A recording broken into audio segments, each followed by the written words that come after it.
Sounds good. So I'm pretty much just going to be focusing on Martin Luther's early escapades in the Reformation. So from about 1517 to 1555, wrapping up with the Peace of Augsburg. So in 1517, Martin Luther famously nails his theses to the door of Castle Church in Wittenberg. This is him protesting the use of indulgences by the Catholic Church at the time. The indulgence, for those who don't know, it's a permit essentially reducing the duration of one's suffering in purgatory before being allowed to go on to heaven. So he, being a professor of theology at this time, is hoping to get everybody's attention and get this addressed. The political story, that's the theological background gist of it, but the political story has more to do with the power that the Holy Roman Empire has, and the Pope specifically holds unilaterally over the whole empire. Pope Leo X is the Pope at this time.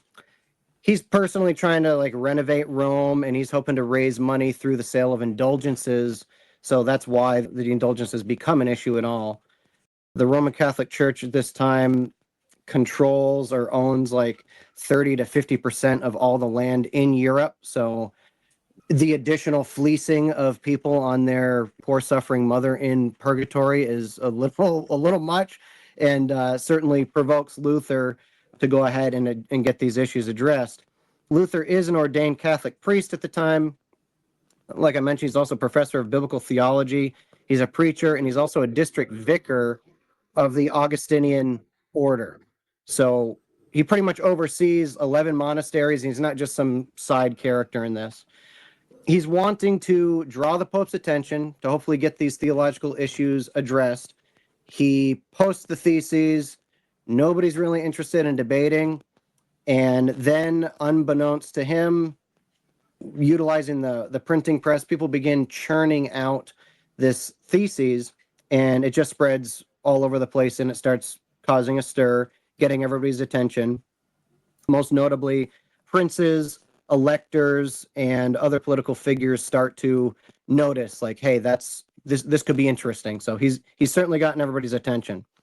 He eventually gets the Pope's attention, but the Pope isn't so much interested in the theological debate as he is hey, who's this guy directly calling out my power? So he calls Luther to be questioned in Rome.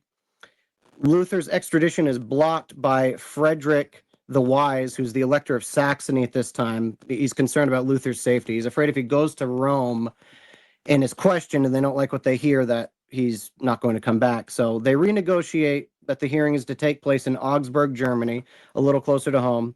Frederick, the Elector of Saxony, he's one of 7 electors. So a little background into the power structure of Rome. There were 7 electors that would vote on electing or nominating, rather, what was referred to as the King of Romans. And then it was the Pope, of course, who would have the final say and then crown the King of Romans as the Holy Roman Emperor over the whole empire itself. So this is not just theological tension at the time, but it's also political tension building. And the Elector Frederick is wise enough to see that this is more. So he's kind of keeping an eye on Luther and does what he can to keep him alive until things play out. Luther ends up walking over 800 miles down to Augsburg. He doesn't have a horse. He doesn't have anything. So he just waltzes down to Augsburg to meet with this fella who's a renowned theologian at the time, this Bishop Cajetan. He wants Luther to recant. He wants him to vow to not contradict the church any longer. Luther refuses to recant without being convinced from Scripture or by clear reason. And this is really where the real argument emerges. And the real topic is papal authority versus scriptural authority. Luther is essentially implicitly denying that the popes and councils have authority over Scripture. The bishop is pissed, to say the least. He writes a ton of letters to Frederick the Wise demanding that Luther be sent to Rome or at least exiled from Saxony. And Frederick writes back and refuses, using the same exact argument and same reasoning as Luther, reaffirming that Luther has not been refuted by Scripture.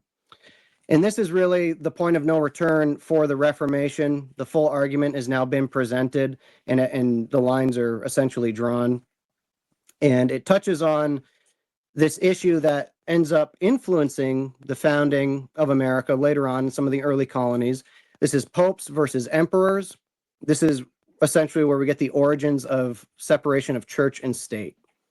So a little bit of background as far as the doctrine that the Holy Roman Empire is under at this time that justifies this unilateral, universal power that the Pope has. The doctrine is called the Two Swords Doctrine, and the idea is that God gives two powers or two swords to the Pope. One is the spiritual sword, overseeing spiritual things, and the other is a temporal sword, overseeing the temporal world. The spiritual sword is meant to be wielded by the Pope, and the temporal sword is meant to be wielded by kings and emperors, but only as a delegated power from the Pope. So the Pope essentially has all of this power. He just kind of ceremoniously gives it over to the emperor. This doctrine is the strongest claim that the Catholic Church has to this universal authority in the empire at the time. This is eventually replaced, but it is opposed with this, or refined, I should say, two kingdoms doctrine, which Luther puts together. So similar idea to the two swords. You've got these two segments, these two realms or categories, but rather than swords, they're different kingdoms, they're different realms. And the idea is that God rules the entire world, not the Pope, but he does so through the spiritual kingdom as well as the temporal kingdom. He rules the spiritual kingdom via the church and the gospel, and then he rules the temporal kingdom via nature and natural law. So both are very crucial, both are needed, and a lot of this is the refining of these categories that we end up seeing playing a huge role in the founding. A couple of the duties of the spiritual kingdom: preaching the word, administering the sacraments, salvation of souls, forgiveness of sins, things pertaining to that. The temporal kingdom is God ruling through natural law. So this is reason, ruling with the sword. So positive law, this is the civil magistrate. Preservation of peace, order in the world, protecting the good and punishing the evil. This is the civil ruler. The Pope obviously doesn't want to lose power, and the emperor wants to keep his empire together. So they're both on the same page, and they both agree that a unified religion for the empire is going to achieve those things. So it just puts an even larger target on Luther. The Pope then excommunicates Luther in 1520.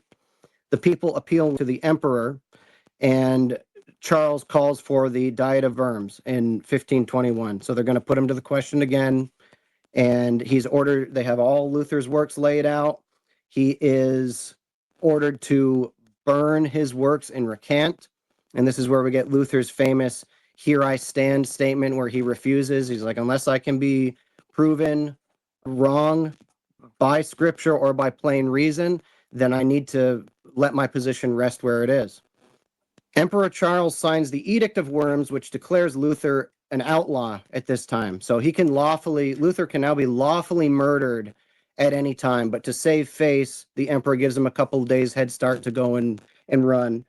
As he is headed back home, Luther is kidnapped, and this is Frederick the Wise who's behind his kidnapping again. He stows him away in Wartburg Castle, so he's kept safe from the general public as he is now an outlaw. This is where Luther gets a lot of his writing done, where he translates the New Testament into German, and he actually ends up writing like a quarter of all the books in Europe at this time. Some of these writings also challenge the power in Europe in other ways. So he elevates the common man and dignifies the simple laborer, which is a pretty unique idea at that time. So throughout his writings, he ends up describing this new idea of thinking of Christians within the nation, and allows them also to have a place of honor in the fabric of the nation. No matter how mundane their occupation is or how menial their work, they can do what they do to the glory of God and to the benefit of their neighbor, which is a pretty unique idea at that time, and certainly something that we see echoed in the founding later. So popes, bishops, and nuns are no longer above anybody else. This is all now even across the board. In 1529, we have the Marburg Colloquy, and this is where Lutheranism and the Reform between Luther and Zwingli, they disagree on the nature of the Lord's Supper, and these two theologies take a divergence here, and where you end up with Lutherans as well as the Reformed. In 1530, they present the Augsburg Confession, and this is the first major Lutheran confession which delineates all of their particular beliefs, citing scripture, which is helpful and needed at that time, because other than that, it's just a bunch of loose leaf writing. So now we're getting into like actual documents that are putting forth legitimate arguments that need to be responded to in kind. Luther ends up dying in 1546 of like a stroke is what they end up believing it is. And a year later, the Schmalkaldic War in 1547 kicks off. The Schmalkaldic League is just this league of Lutheran princes that are like, okay, we're going to band together against the church, and we're going to be in league together. Charles ends up defeating them. He's victorious and ends up dissolving the league and ends up imposing the Augsburg Interim. So he's like, okay, Reformation is canceled, and you're all not going to be Catholic again. What's interesting that leads out of this is that there's only one imperial city, which is Magdeburg, that ends up refusing to submit to this interim. They end up publishing the Magdeburg Confession and the Doctrine of Lesser Magistrates, which essentially lays out a framework for how Christians ought to resist tyranny. All of this language is echoed in the Declaration of Independence, and after you go through and look at this, it's readily apparent. Samuel Adams ends up quoting it as well at that time, so it's certainly playing a role and it's influencing the founders. They break it down. A lot of it's based on Romans chapter 13, which lays out what a good ruler is in the Bible. Essentially, a good ruler protects the good and punishes the evil. Rather than burning down your entire state, your entire society because of some slight or transient infraction, they have delineated 4 different degrees kind of as a framework that Christians can go by when it comes to assessing whether or not you do have a good ruler and what you ought to be doing depending on some of their behavior. So to briefly run through some of that, the first degree, these are a ruler that occasionally commands evil or forbids good. Still a legitimate ruler, and they're not doing anything that is warranting revolt or resistance at this time. Second degree, you've got clear intention and plans to destroy or oppress. They threaten the populace, they institute evil laws, etc. And they are now suspected of tyranny. The lower magistrates should be preparing defenses and issuing warnings to the people.